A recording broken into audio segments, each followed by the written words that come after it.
no livro de João. Confesso para os irmãos que é mais fácil estar lá embaixo das crianças, sabe? Estou aqui com o pé gelado, a mão gelada, mas glória a Deus, né? João capítulo 14, verso 27. Mas antes da gente ler, eu gostaria que a gente fizesse mais uma pequena oração, né? A palavra de Deus, ela é uma bênção na nossa vida, ela é o nosso guia, é o que nos dirige, né? Mas sem a revelação do Espírito Santo, ela se torna apenas um livro, né? Sem a revelação do Espírito Santo, o que eu vou fazer aqui é só um discurso. Então eu gostaria que você, né, fizesse uma oração agora, pedindo para que o Espírito Santo venha trazer revelação na sua vida sobre essa palavra que vai ser ministrada, né? Porque eu não tenho poder de convencer nenhum de vocês, mas o Espírito Santo tem, né? E a Bíblia diz que se a gente pedir, Ele dá, né? Então vamos orar, vamos fazer essa oração e pedir para que realmente o Senhor venha trazer revelação sobre nós nessa noite. Amém? Eu vou orar então e vocês, né, repetem junto comigo. Senhor Jesus, eu quero te pedir agora a revelação do Teu Espírito Santo sobre a minha vida, que eu possa compreender exatamente o que a Tua palavra quer me dizer nesta noite, porque eu compreendo que é somente através da revelação do Senhor que a minha vida é transformada. Em nome de Jesus, amém. Graças a Deus. Então, livro de João, capítulo 14, o verso 27, diz assim: deixo-vos a paz, a minha paz vos dou. Não vou-la dou como o mundo a dá. Não se turbe o vosso coração, nem se atemorize. Deixo-vos a paz, a minha paz vos dou, né? Então, quando o Senhor Jesus nos dá palavras como essas, é óbvio que Ele quer que a gente tenha uma vida de paz, né? Que a gente viva em paz. Essa paz que somente Ele pode nos dar, né? Mas o que a gente vê no nosso dia a dia, né, às vezes aqui dentro da igreja a gente até consegue ter um pouco de paz, mas quando a gente volta para a nossa rotina do dia a dia, a gente começa a perder a nossa paz, né? A gente começa a se preocupar demasiadamente, a gente começa a se atemorizar com as dificuldades da vida, né? E é sobre isso que eu quero falar um pouquinho, sobre essa paz que somente o Senhor pode nos dar, né? Então, gente, de acordo com o dicionário português brasileiro, né, a palavra preocupação, quem que já ficou preocupado na vida? Amém, todos nós, né? A palavra preocupação, ela significa atormentar-se com pensamentos perturbadores, sentir-se desconfortável, ansioso e perturbado. Atormentar-se com aborrecimentos, cuidados ou ansiedade. É isso mesmo que significa preocupação, né? É isso mesmo que a gente sente, na verdade, né?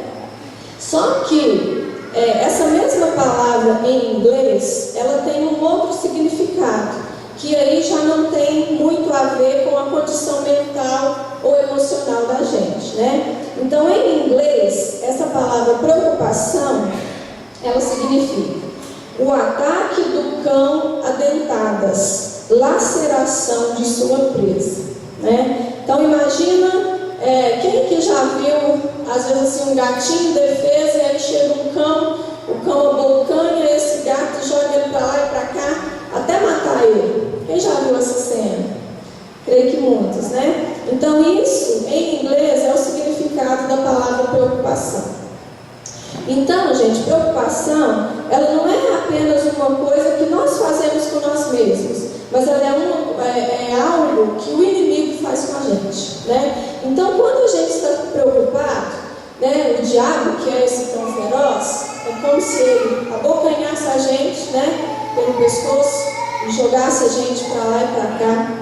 E é mais ou menos essa sensação que a gente tem quando a gente está muito ansioso com alguma coisa, a gente se sente muito vulnerável. Não é assim? Acontece isso com vocês?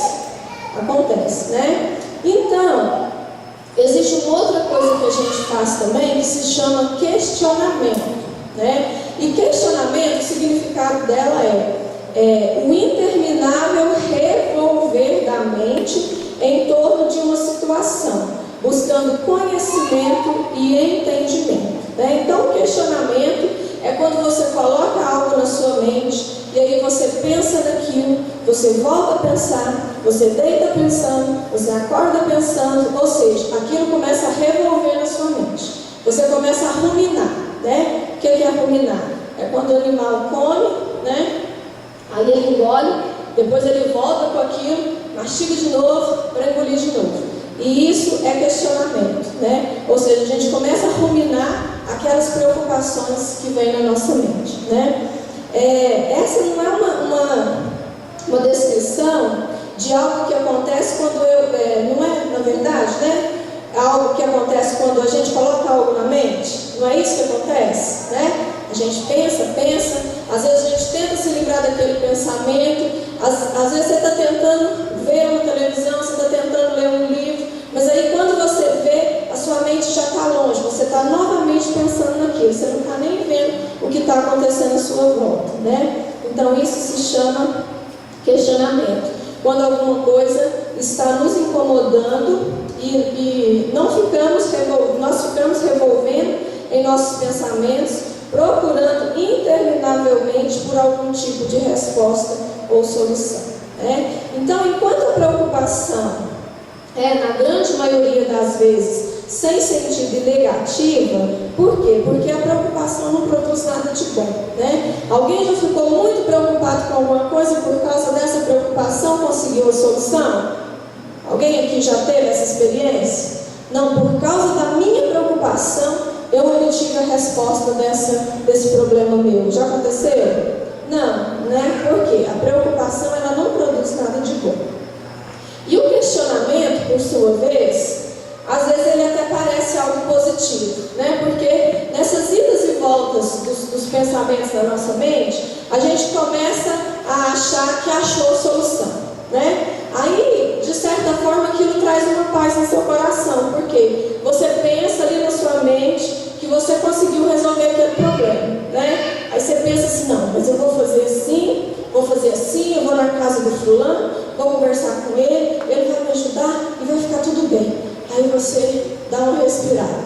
Aí aquela paz dura um pouquinho de tempo, né? Porque daí a pouco você já começa a pensar assim de novo.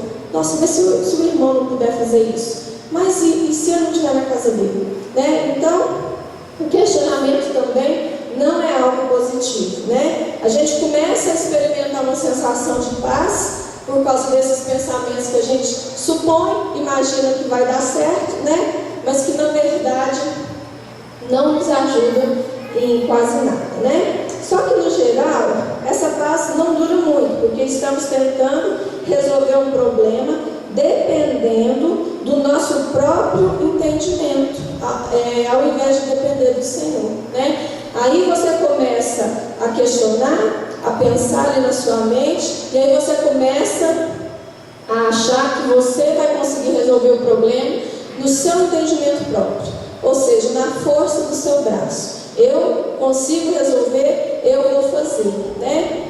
Mas aí, a palavra de Deus vai dizer assim, lá em Provérbios, capítulo 3, do versículo 5 ao versículo 7. Eu vou lendo bem rapidinho, se não der tempo dos irmãos encontrarem, né?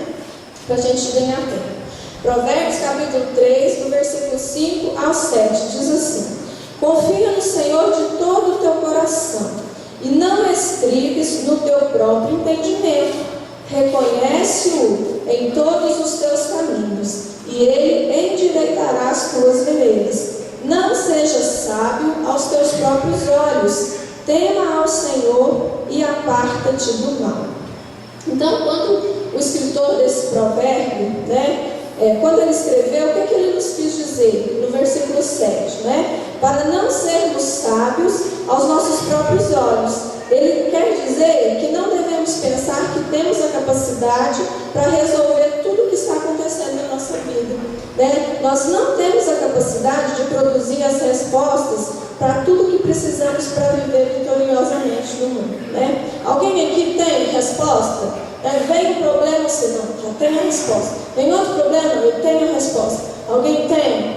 Não. Porque a própria palavra está dizendo que nós não podemos ser sábios aos nossos próprios olhos, né? E na maior parte das vezes, nós agimos como resolvedores de problemas, né?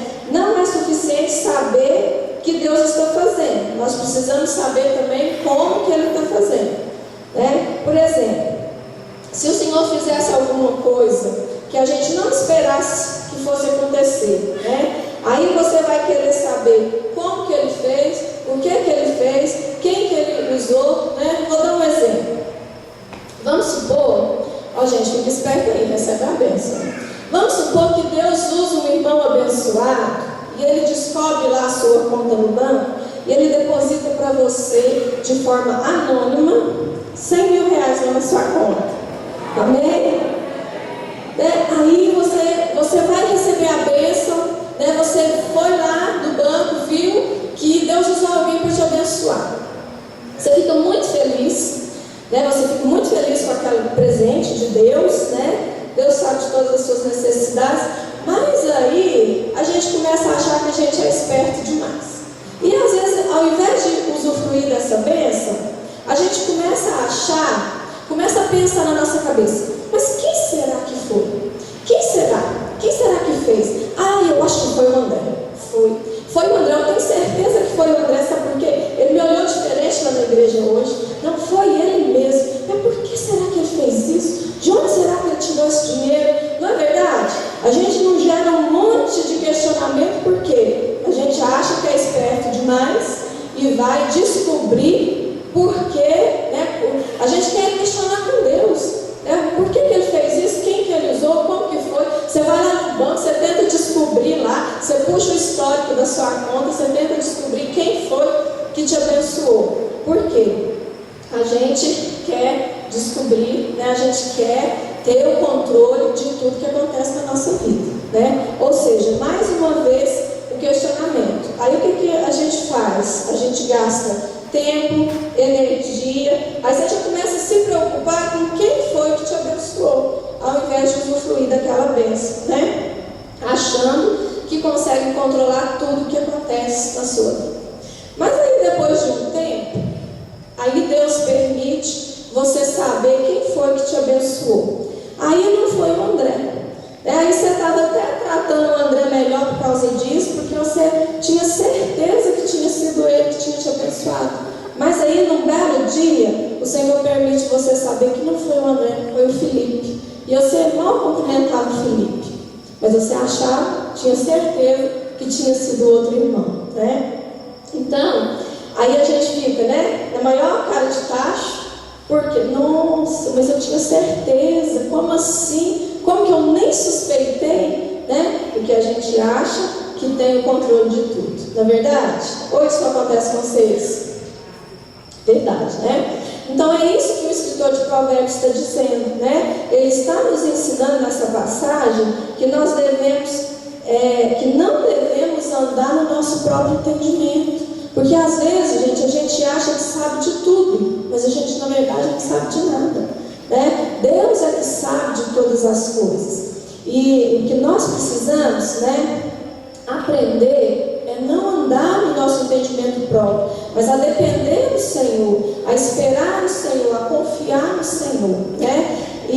Mas como que nós podemos saber se a gente está realmente dependendo do Senhor ou não? Se eu estou dependendo de mim mesmo, né? Como que eu vou identificar se eu estou dependendo do Senhor ou se eu estou andando no meu próprio entendimento, né? Aí um pouquinho mais à frente, também no livro de Provérbios, capítulo 16, versículo 9.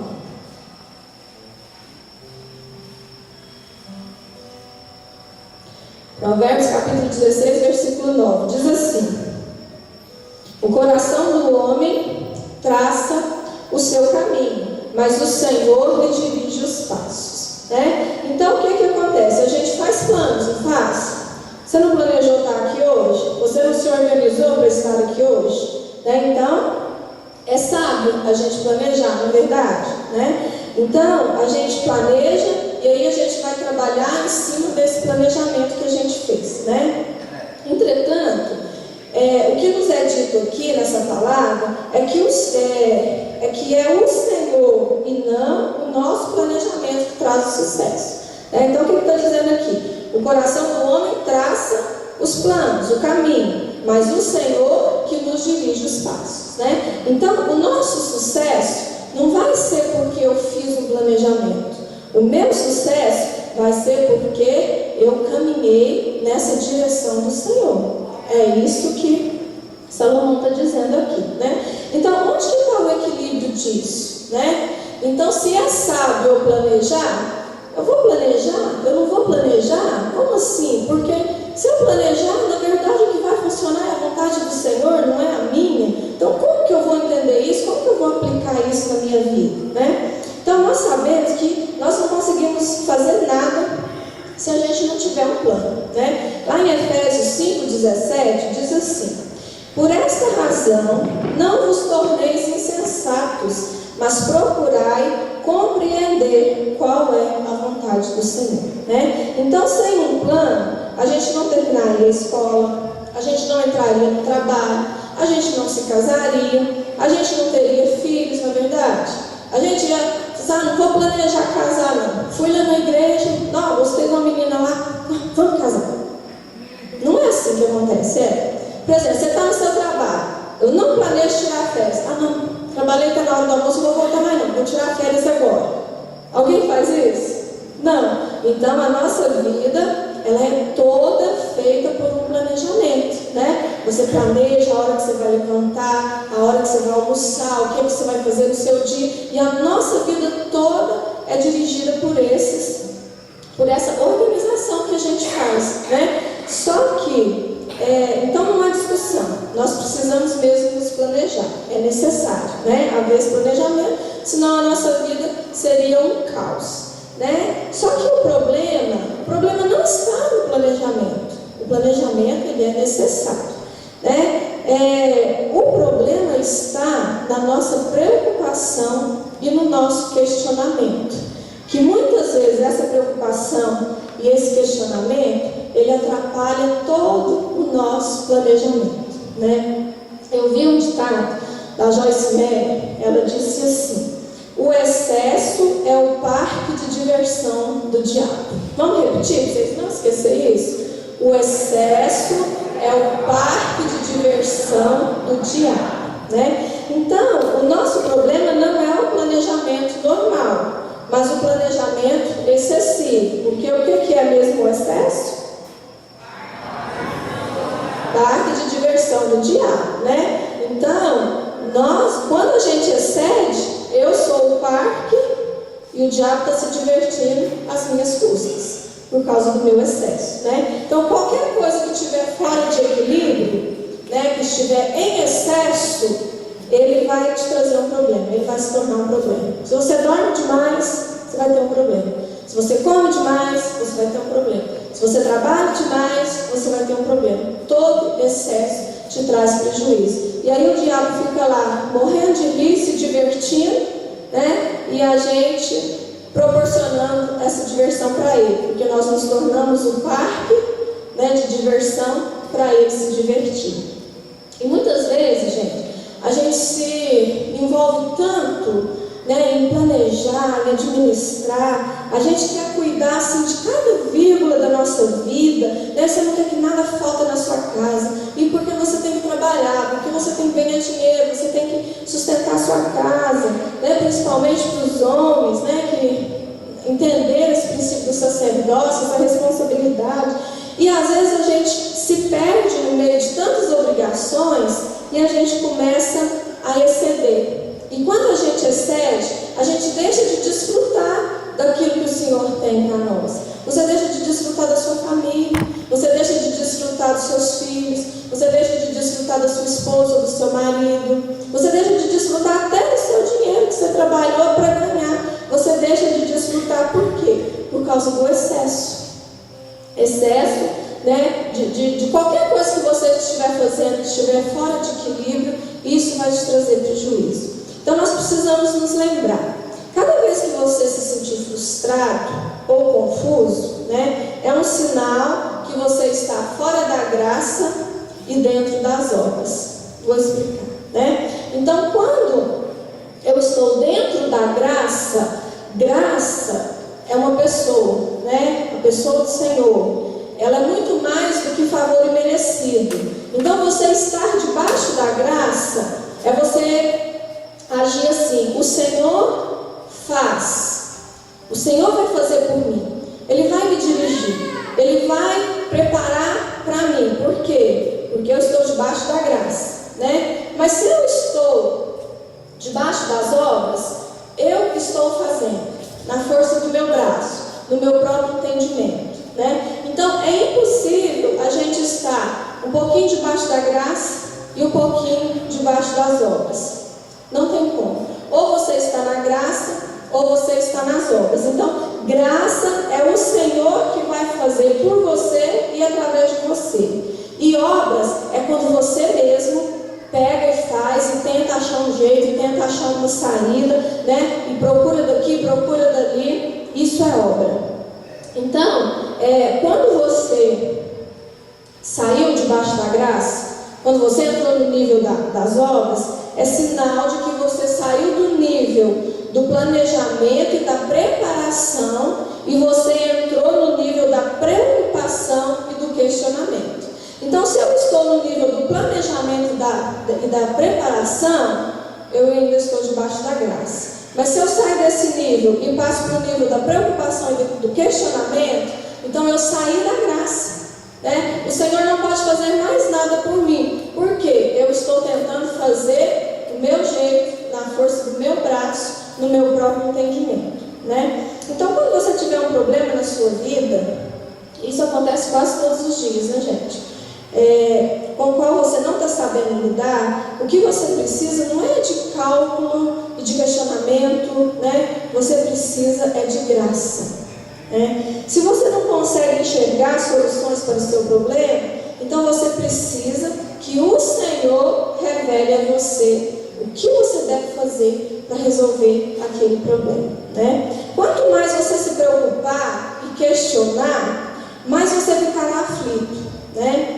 Aí você começa a ruminar mais uma vez o problema, né? E às vezes o problema era desse tamaninho e aquilo começa a te sufocar, aquilo ocupa tanto espaço na sua mente que parece que é um monstro que vai, né, acabar com a sua vida, que vai te devorar, porque a gente coloca um problema muito maior do que ele é quando a gente começa a se afligir demais com ele. E a gente às vezes fica passando até mal, não é verdade? Gente, tem gente que né, sofre infarto, AVC, fica doente, isso traz doença, né? Essa preocupação, esse questionamento, essa tentativa de resolver a minha própria maneira, isso adoece a nossa vida, né? E não é isso que o Senhor tem para nós, né? Eu vou caminhar mais um pouquinho aqui, vocês vão entender.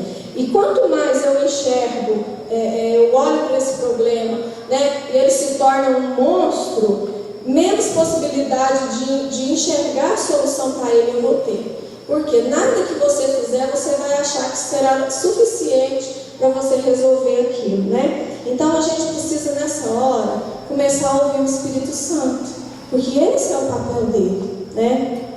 E quanto mais você se voltar para a carne, menos chance você tem de ouvir a Deus e de estar sensível àquilo que o Senhor tem para você, né? A palavra de Deus em Efésios capítulo 12, versículo 14, nos manda seguir a paz. E questionamento não produz paz, e sim confusão. Lá em Colossenses 3,15 diz assim: que a paz de Cristo seja o juiz em seu coração, visto que vocês foram chamados para viver em paz, como membros de um só corpo, né? Então, a paz que você tem no seu coração é ela que vai julgar se você está debaixo da graça ou se você está debaixo das obras, ou se você está fazendo essas obras, né? Então, se faltou paz no seu coração, é hora de você parar, de você ouvir a voz do Espírito, porque o próprio Espírito está te mostrando que tem algo errado. Por quê? Faltou paz, né? Imagina um jogo de futebol, quando o juiz apita ali, né, e ele para o jogo, por quê? Alguma coisa deu errado, não foi? Ele paralisou o jogo porque alguma coisa deu errado, e aí a pessoa, o time lá tem que voltar e começar de novo. Não é assim que acontece? Então é isso que o Espírito Santo faz na nossa vida. Ele é o árbitro. Essa paz que ele produz é o árbitro. Ela que vai te mostrar se você está na graça ou se você saiu da graça, né? Então você deve perceber que a nossa carne, ela gosta desse tipo de coisa, né? A gente gosta de ser questionador, a gente gosta de sentar e ruminar os nossos problemas, e a gente faz isso até de uma forma automática, porque a gente começa a tentar sempre achar a solução, né? Aí você acorda de manhã, você pega uma xícara de café, aí você senta na mesa e você senta já de frente com o seu problema. Porque logo pela manhã você já acordou junto com ele, né? Ao invés de você convidar o Senhor para sentar na mesa com você, quem senta é o seu problema, né? E aí você está ali tomando a sua xícara de café e a sua mente já está naquele problema, né? E aí eu te pergunto, com quem você está tendo comunhão? É com o Senhor ou é com o seu problema? Quem está sentando na sua mesa com você pela manhã? É o Senhor ou é o seu problema? Né? Você está debaixo da graça ou você está debaixo das obras? Quem que está direcionando a sua vida? É o seu entendimento próprio? Ou você tem ouvido a voz do Espírito Santo que está conduzindo a sua vida? É porque a intimidade que o Senhor quer ter comigo e com você é essa. Vai por aqui, faz isso, procura aquela pessoa, vai ali, né? É essa intimidade. É você ouvir, você buscar Ele a esse ponto que você possa discernir, né, essa voz falando ali no seu espírito. Lá em Romanos 11:6 diz assim: e se é pela graça, já não é mais pelas obras. Do contrário, a graça já não é graça, né? Então o que o apóstolo Paulo está querendo dizer aqui? Que graça e obras são totalmente opostas uma à outra, né? Não tem como você andar debaixo da graça e ao mesmo tempo andar em obras. Não tem como, né? Elas não podem ter comunhão, elas não podem ter nada uma com a outra. Elas são totalmente opostas, né? Então, onde uma estiver, a outra não pode estar. Se você estiver debaixo da graça, o Senhor está fazendo por você, o Senhor está dirigindo você. Agora, se você está debaixo das obras, não tem como o Senhor fazer nada, porque as duas são opostas. E muitas vezes o Senhor fica lá, olhando para você, né, esperando você parar de fazer no seu próprio entendimento, para que Ele possa liberar a graça sobre a sua vida. Mas a gente fica o tempo todo, através da preocupação, através do questionamento, procurando achar saída, solução para os nossos problemas, a nossa maneira. Quem aqui já usou o termo assim? Quando você tem uma dificuldade, aí você fala assim: nossa, já tentei de tudo, agora é só Deus. Gente, quantas vezes nós fazemos isso? Por quê? Deus é a sua última saída? E se você experimentasse colocar o Senhor como primeira opção? Senhor, eu não estou conseguindo, eu estou com um problema e eu não consigo resolver ele. Qual que é a direção que o Senhor me dá? Mas aí a gente não faz isso, né? A gente deixa Deus lá para o último caso e mesmo assim a gente fala assim: agora é só Deus. Aí você entrega, né? Lá pela manhã você teve comunhão com o Senhor, aí você entregou para Ele o seu problema. Senhor, eu te entreguei, estou debaixo da graça. Aí você começa a sair de casa e: não, peraí, estou esquecendo uma coisa. Você volta lá e pega o problema de novo. E começa tudo de novo, né? Você: o que eu vou fazer, meu Deus? O que eu vou fazer? E aquilo ali, né, te dá até uma falta de ar, uma fadiga. E aí você fica cego. Você fica cego. Às vezes a solução está ali debaixo do seu nariz. Mas a preocupação, o questionamento, essa fadiga não permite você enxergar que Deus está ali com um caminhão de graça para derramar sobre a sua vida. Gente, Deus, Ele tem um nível de vida para a gente celestial. Nós somos seres espirituais. Nós ainda habitamos em um corpo, mas o nosso relacionamento com Deus, o Senhor é Espírito. Nós somos um com o Senhor, que é Espírito. Então, se eu não for Espírito, não tem como eu ter comunhão com Deus. Mas se eu receber Jesus no meu coração, eu criei nele como meu Salvador, eu me tornei Espírito junto com o Senhor. Então, é essa comunhão que Deus quer ter com você. E sempre que nós vamos para as obras, a graça de Deus cessa de operar a nosso favor. Então isso é muito sério, gente, é nos mínimos detalhes. O que Deus tem para nós é graça superabundante, mas a gente insiste em andar debaixo das obras, E aí Deus não tem escolha, Ele não pode fazer nada, sabe por quê? Deus ele é um Pai amoroso, extremamente generoso, e extremamente educado. Ele vai fazer o que você permitir que Ele faça. Então, Ele não vai obrigar, falando, não, você está querendo fazer, mas eu que vou fazer no seu lugar. Não, a gente tem que pedir, Senhor, eu quero que o Senhor faça para mim. Então, se eu começo a fazer na força do meu braço, aí eu elimino toda a possibilidade de Deus fazer alguma coisa. Por quê? Por causa do livre-arbítrio, que é uma escolha minha e sua. Você quer ser direcionado pelo Senhor ou não? Você quer fazer a sua maneira? Então, enquanto a gente continuar tentando resolver os nossos problemas, nós ficaremos ainda mais frustrados e mais confusos, E a razão por que estamos tentando operar sem a graça de Deus é a razão por que nós estamos tentando operar sem a graça de Deus.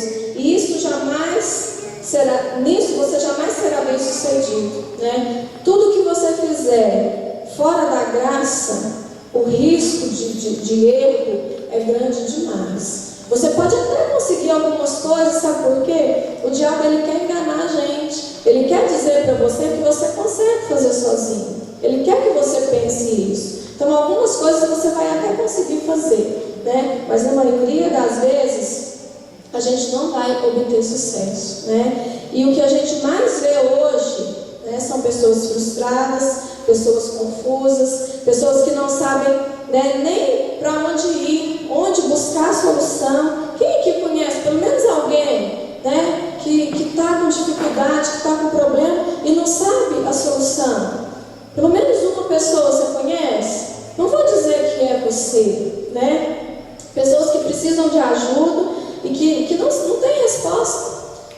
Elas não têm, e aí elas entram num estado assim de praticamente estafa, porque ela não sabe o que fazer, e Deus está ali, com aquela doido para abençoar, mas quando a gente está fazendo essas obras, a gente não permite que o Senhor faça, Então é nessa hora, gente, que a gente precisa parar.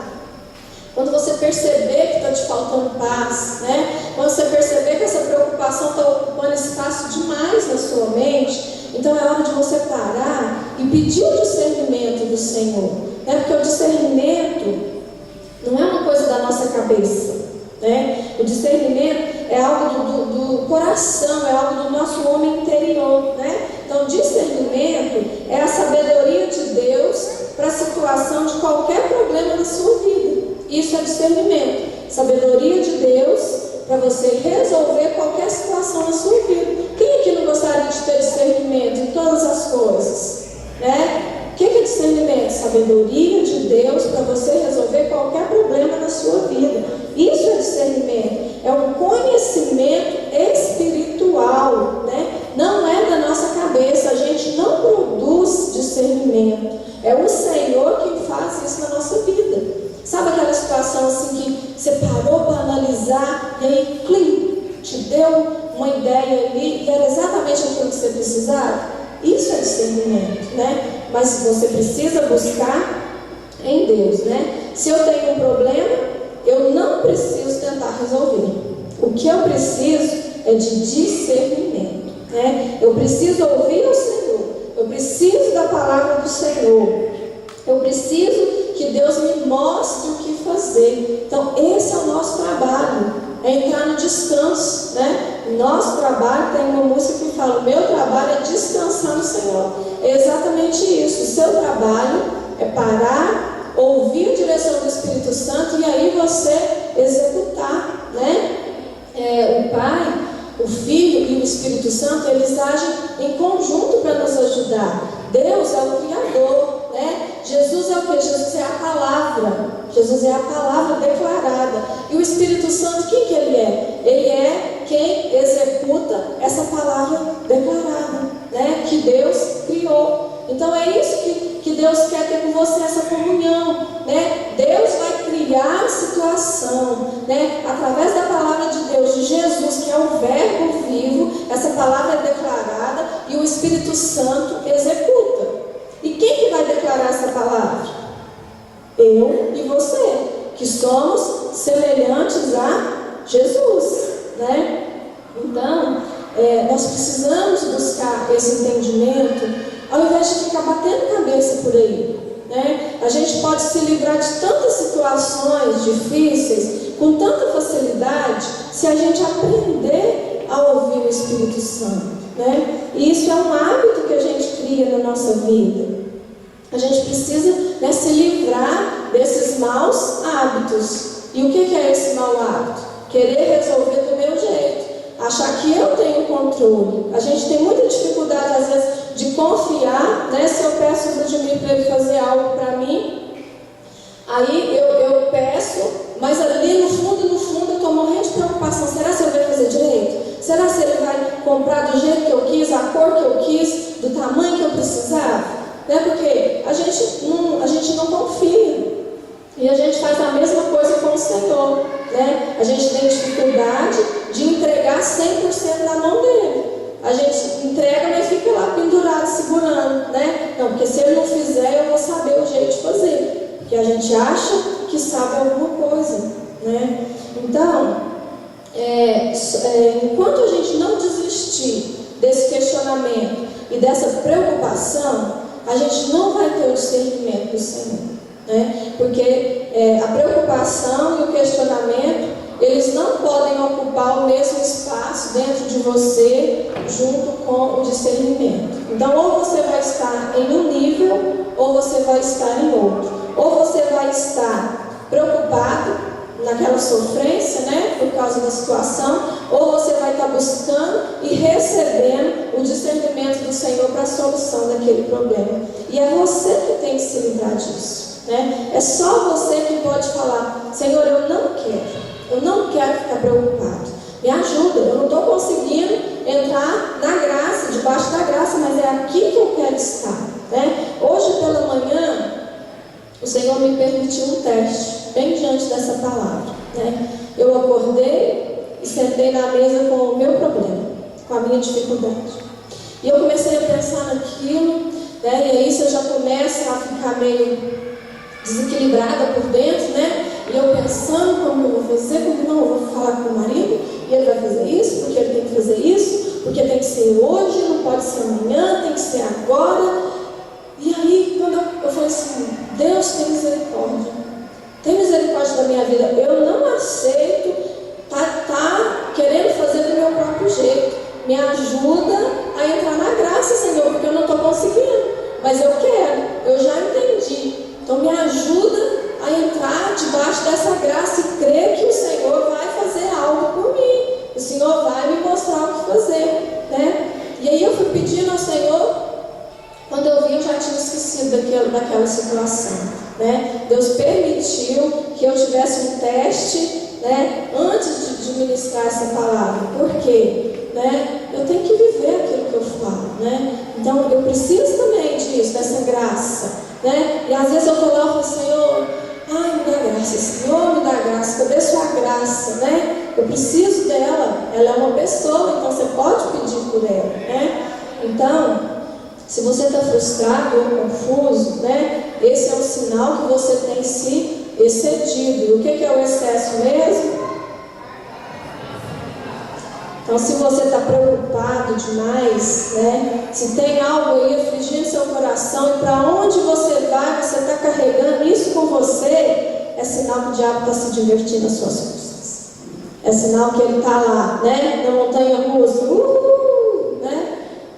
E lá, morrendo de rir, enquanto você está se acabando, né? Sabe o que ele está fazendo? Ele está pegando você pelo pescoço e batendo, jogando você de lá para cá, de lá para cá, de lá para cá, para te sufocar, para impedir que você veja o que Deus tem para fazer na sua vida, né? Ou seja, a gente precisa sair desse nível da preocupação. Deus não é esse tipo de vida que o Senhor, né, nos criou para ter, né? O sacrifício dele na cruz, para que adiantou então o sacrifício da cruz se eu fico aqui sofrendo todas essas dores?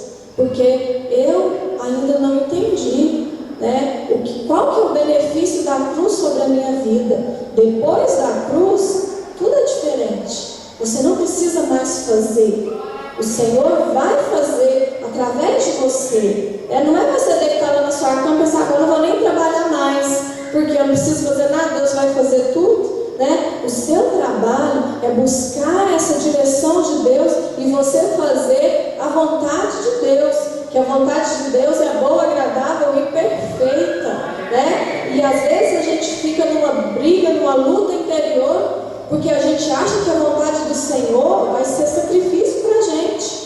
O sacrifício o Senhor já fez, né? Então o que o Senhor pedir para você fazer, direcionar, você pode confiar cegamente que é o melhor para você, porque Ele está enxergando lá na frente. A gente só enxerga o que passou. Eu não sei o que vai acontecer daqui 2 minutos, né? Mas o Senhor sabe, Ele é o Deus da eternidade, Ele sabe de tudo, né? Então, confusão não vem de Deus. A Bíblia diz que Deus não é Deus de confusão. Está lá em 1 Coríntios capítulo 14, né? Então, assim que você começar a sentir esses sintomas, né? Você está perdendo a paz, então você precisa parar. Não adianta, porque essa preocupação, essa falta de paz, ela só vai adoecer o seu corpo. Mais nada, né? Então você precisa perceber que você está fora da graça e que você está dentro das obras. E Deus está querendo o tempo todo mostrar isso para a gente. A gente não recebe porque a gente não sabe pedir. É isso que a Bíblia fala, né? Então você precisa desistir dos seus esforços próprios e confiar totalmente no Senhor, né? Deixando a sua situação inteiramente na mão dele. Assim que você sair do questionamento, aí você entra debaixo da graça, né? Você abre um canal de fé, por meio do qual Ele pode começar a revelar a você o que você precisa fazer, né? Para resolver aquela situação, aquela circunstância. Aí você entra no descanso de Deus e você começa a ouvir, né, as respostas do Senhor. Às vezes você precisa ir para sua casa, entrar para o seu quarto, fechar a porta, ficar sozinho lá com o Senhor, né? E muitas vezes também, gente, a gente pergunta e a gente questiona, reclama para Deus, mas a gente não espera Ele responder, né? Você já ora, como diz assim, com o joelho dobrado e o outro não, né? Porque você está apressado demais. Então você não esperou a resposta de Deus, a resposta que Deus tinha para a sua vida, né? Então lembre-se que preocupação e questionamento não fazem nada, exceto causar frustração e confusão. E você não precisa se preocupar nem questionar. Você precisa ficar em silêncio e ouvir, buscar o discernimento, né? E enquanto você estiver na área da preocupação, você não vai ouvir a Deus, porque a preocupação não vai deixar, né? Esse monstro da preocupação, que é esse cão que está ali tentando destruir sua vida, ele não vai permitir que você ouça a direção de Deus, né? E o que diz lá, né, em Romanos capítulo 11, versículo 6 mesmo, né? Ele diz que se estamos nas obras, então estamos fora da graça, porque a obra e a graça não tem nada a ver uma com a outra, né? Onde as obras falham, a graça obtém sucesso, né? Então, se você não conseguiu nada no seu esforço próprio, entre debaixo da graça, né? Porque lá, com certeza, você vai obter sucesso. E a gente tem um desejo assim, quase insaciável, né, de saber tudo. a gente quer saber. Por isso que a gente tem dificuldade de entregar. Por quê? Você queria estar ali do lado de Deus, vendo Deus fazer cada detalhe para você ter certeza que Ele está fazendo, né? E isso, gente, não é fé. Porque fé é você crer naquilo que você não está enxergando, né? Alguém aqui se lembra, né? Quando Jesus... as pessoas perguntaram para Jesus: Senhor, como que nós podemos fazer para realizar a obra de Deus? Essa passagem está lá em João capítulo 6, né? Aí Jesus disse assim, e lhes disse: a obra de Deus é esta, que creiais naquele que por Ele foi enviado, né? Então, qual que é a obra que Deus quer que a gente faça? Que creiamos naquele que por Ele foi enviado, né? Então, o nosso papel, a única obra que nós podemos fazer é crer que realmente aquele direcionamento que estamos recebendo do Senhor é que vai trazer a solução para o nosso problema, né? Lá em Zacarias capítulo 4, versículo 6 também diz assim: não por força nem por violência, mas pelo meu Espírito, né? Então não adianta você querer resolver na força do braço, você só vai obter cansaço, né? Frustração em cima de frustração, porque é pelo Espírito do Senhor, né? E muito frequentemente as pessoas diante dos problemas, elas correm umas para as outras, né? Elas ligam umas para as outras, porque a gente sempre acha que alguém vai resolver o nosso problema. Com certeza Deus trabalha através de pessoas, mas a primeira coisa que eu devo fazer é perguntar para o Senhor o que Ele quer que eu faça naquela situação, né? Então, quando você tem um problema, para quem que você corre primeiro? Para o seu melhor amigo? Para o seu pastor? Para o seu marido? Para o seu vizinho? Para quem você acha que vai ter a solução para o seu problema? Quem que é a primeira pessoa que você corre quando você se depara com o problema, né? É com pessoas, ou você corre primeiro para o Senhor, que vai direcionar até a pessoa certa para te abençoar? É nisso que a gente erra, né? A gente erra aqui, porque a gente acha que Deus é a nossa última opção. Essa frase, agora só o Senhor, agora só Deus, ela tem que ser eliminada da nossa vida, porque Deus tem que ser a nossa primeira opção, né? E se a gente começar a fazer isso, a praticar isso na nossa vida, eu tenho certeza que a gente vai experimentar muito do Senhor e evitar muito sofrimento, né? Nós precisamos, gente, aprender a ir até o Senhor, a chegar diante dele, né, e falar: Senhor, o que eu preciso fazer? Eu preciso aprender a te ouvir, eu não estou sabendo te ouvir, né? Como que eu faço? Lá em Tiago, capítulo 1, versículo 5, fala assim também: se algum de vocês tem falta de sabedoria, peça a Deus, que dá a todos livremente, de boa vontade, e lhe será concedido. Então, se você não está tendo sabedoria, se você não está enxergando o problema, o que a palavra está dizendo aqui? Peça, Deus vai dar livremente, vai dar o tanto que você precisar, né? A gente não tem, porque a gente não pede, gente, né?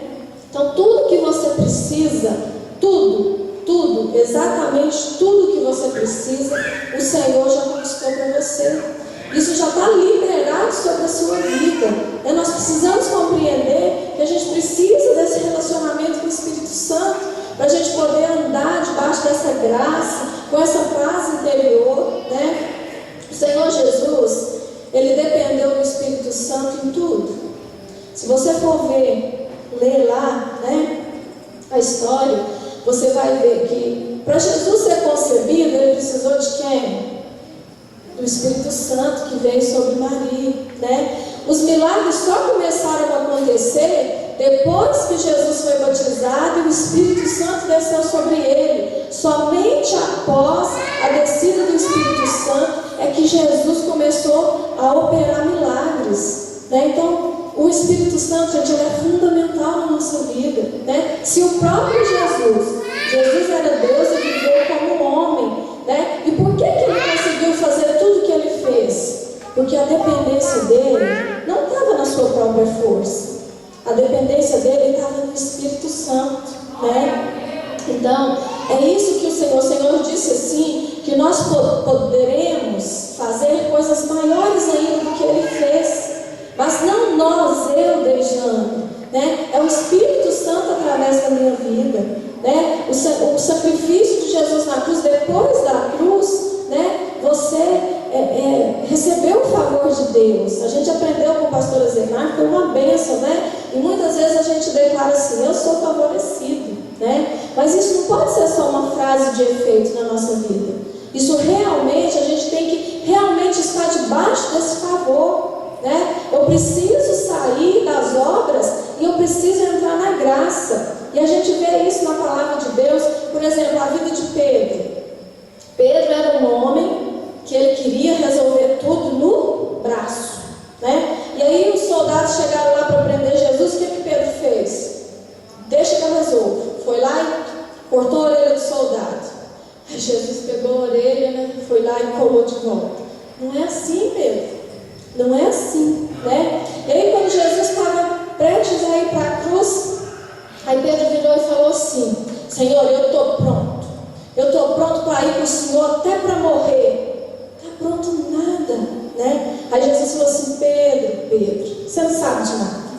Você ainda vai me negar 3 vezes hoje, antes que o galo cante. Mas Pedro achava que conseguia ir para a morte com Jesus. Sabe por quê? Ele ainda não tinha recebido o Espírito Santo. E aí quando veio lá, né, prestes à crucificação, aí, né, falaram lá assim: ah lá, o Pedro, não é ele que está andando com Jesus? Eu não, tá doido? Não faço parte desse povo não. Aquele Pedro que falou que estava pronto para morrer com Jesus.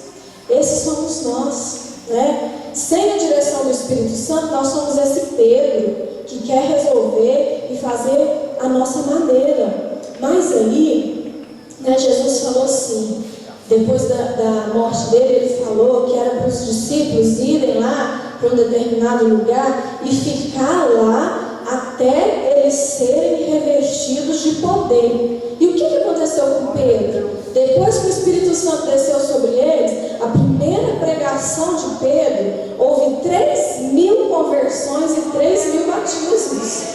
Por quê? Aquele homem recebeu o Espírito Santo, né? E aí, gente, depois da segunda pregação, 5.000 se converteram. E depois, a sombra daquele Pedro, né, que antes era sem o Espírito Santo, mas que agora recebeu o Espírito Santo, entrou debaixo da graça, onde ele passava, a sombra dele curava. Por quê? Por causa do Espírito Santo. E Jesus disse assim, ó: eu vou para o meu Pai, mas eu vou enviar o Consolador. Eu vou enviar aquele que vai ajudar vocês todos os dias. E foi isso que o Senhor fez, né? E é esse relacionamento que o Espírito Santo quer ter comigo e com você. Ele quer tirar você desse nível de preocupação, né? O Senhor não quer que o diabo fique ali mordendo o seu pescoço, acabando com a sua vida, não. Não é isso que o Senhor tem para você. Foi por isso que ele morreu, né? E se Deus entregou o seu próprio filho, o que ele vai negar para você? Nada. Ele já te deu o que ele tinha de mais precioso. Ele vai te negar alguma coisa ainda? Né? Então, gente, nós precisamos aprender, né? Nós somos filhos amados do Senhor. Acorde pela manhã e declara isso. Não precisa declarar primeiro seu amor pelo Senhor, não, porque foi isso que Pedro fez. Senhor, eu te amo, eu vou com o Senhor até na morte, né? Não, faça como João. João, gente, é o apóstolo do amor, né? Mas sabe por quê? Porque ele se sentia amado. Ele fala, se você for ler, né, o livro de João, aí ele declara, tipo assim: quem estava lá, né, na pesca maravilhosa? Estava o Pedro, o Tiago e o apóstolo amado. Ele estava falando dele mesmo, porque ele entendeu que ele era filho amado. E percebe até onde ele chegou, né? Todas as revelações que o Senhor deu para aquele homem, a palavra fala que ele se recostava no peito de Jesus, né? Então você é filho amado, você é favorecido. O favor do Senhor está liberado, é como um chuveiro que está aqui, né, aberto sobre a sua vida. Então você que precisa entrar debaixo dele. né? Está liberado sobre a sua vida, né? O preço já foi pago. O seu trabalho é descansar, o seu trabalho é ouvir, né? Você está com problema? Todo mundo tem problema e nós vamos ter, enquanto estivermos aqui nessa vida terrena, né? Mas o que o Senhor diz é o seguinte: eu estou com você todos os dias, eu vou te direcionar, eu vou te falar que quantidade de tempero você tem que pôr na comida, eu vou te falar o que você tem que fazer lá na sua empresa para aquilo dar certo, eu vou te falar onde você tem que ir para você buscar ajuda, eu vou te falar que porta que você tem que bater para você receber um emprego, para você receber, né, seja qual for a sua necessidade. O Senhor não quer que você viva no nível da preocupação. O Senhor quer libertar você disso, dessa preocupação e desse questionamento. Você precisa entrar debaixo do favor, né? Não precisa de você procurar fazer nenhuma obra, porque o que você vai fazer é direcionado pelo Senhor. Então vai ser leve, vai ser suave, vai ser tranquilo, né? Então eu queria, quem aqui, talvez aqui nessa noite, tem pessoas hoje, né, que está com dificuldade, que está com problema, que está preocupado. Às vezes você veio para a igreja, né, tentando esfriar a cabeça, mas às vezes você está preocupado com a sua família, você está preocupado com o seu trabalho, você está preocupado com seus pais, você está preocupado com uma enfermidade que você está com ela, né? Eu queria te convidar a você sair desse nível da preocupação e entrar debaixo da graça, né? Então, se você quer andar guiado pelo Senhor, eu queria que você tivesse, né, um ato de fé, que você fizesse uma atitude de fé agora, né? Que você viesse aqui na frente e que você declarasse para o Senhor. Nós vamos colocar uma canção, e essa canção se chama Depois da Cruz. Então, você está na geração depois da cruz. Então, esse favor já está liberado sobre a sua vida, né? Então, só você que quer entrar debaixo desse favor, que quer aprender a viver na direção do Senhor, que quer aprender a ouvir, a ser sensível ao Espírito Santo,